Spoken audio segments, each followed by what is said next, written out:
நம்ம மலை தேங்காவை பறிக்க போகிறோம். என்ன பண்ண போகிறோன்னா மலை தேங்காவை பறிக்க போகிறோம். இதுதான் மலை தேங்காய்.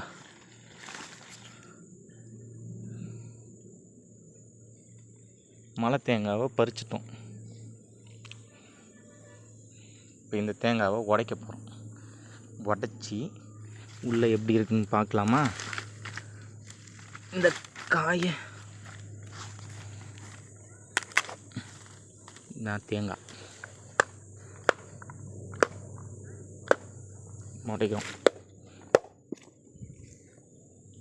கொஞ்சம் கஷ்டமாக இருக்குது. உடைச்சாச்சு. பிஞ்சிப்பா பழுக்கும். பிஞ்சி தேங்காயை பறிச்சிட்டோம். இதான் பாருங்கள் எப்படி இருக்குன்னு. நல்லா முந்திரி கொட்டை மாதிரியே இருக்கா? இதை சாப்பிட்ணும். நல்லா இனிப்பாக இருக்குது.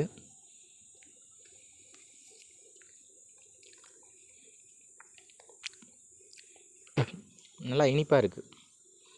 ஆனால் இது உள்ள ரோஸ் கலரில் இருக்கும். இது கொஞ்சம் பிஞ்சியாக இருக்குது. இன்னும் முத்தணும். நம்ம இன்னும் ஒரு 60-70 நாள் 50 நாள் கழிச்சு வரணும்னு நினைக்கிறேன். ரொம்ப பிஞ்சியாக இருக்குது, ஆனால் நல்லாயிருக்கு. இதுதான் அந்த மேல் தோல். இது இப்படி எடுக்கணும். அது நல்லா பருப்பு மாதிரி நல்லா சூப்பராக சுவையாக இருக்கும்.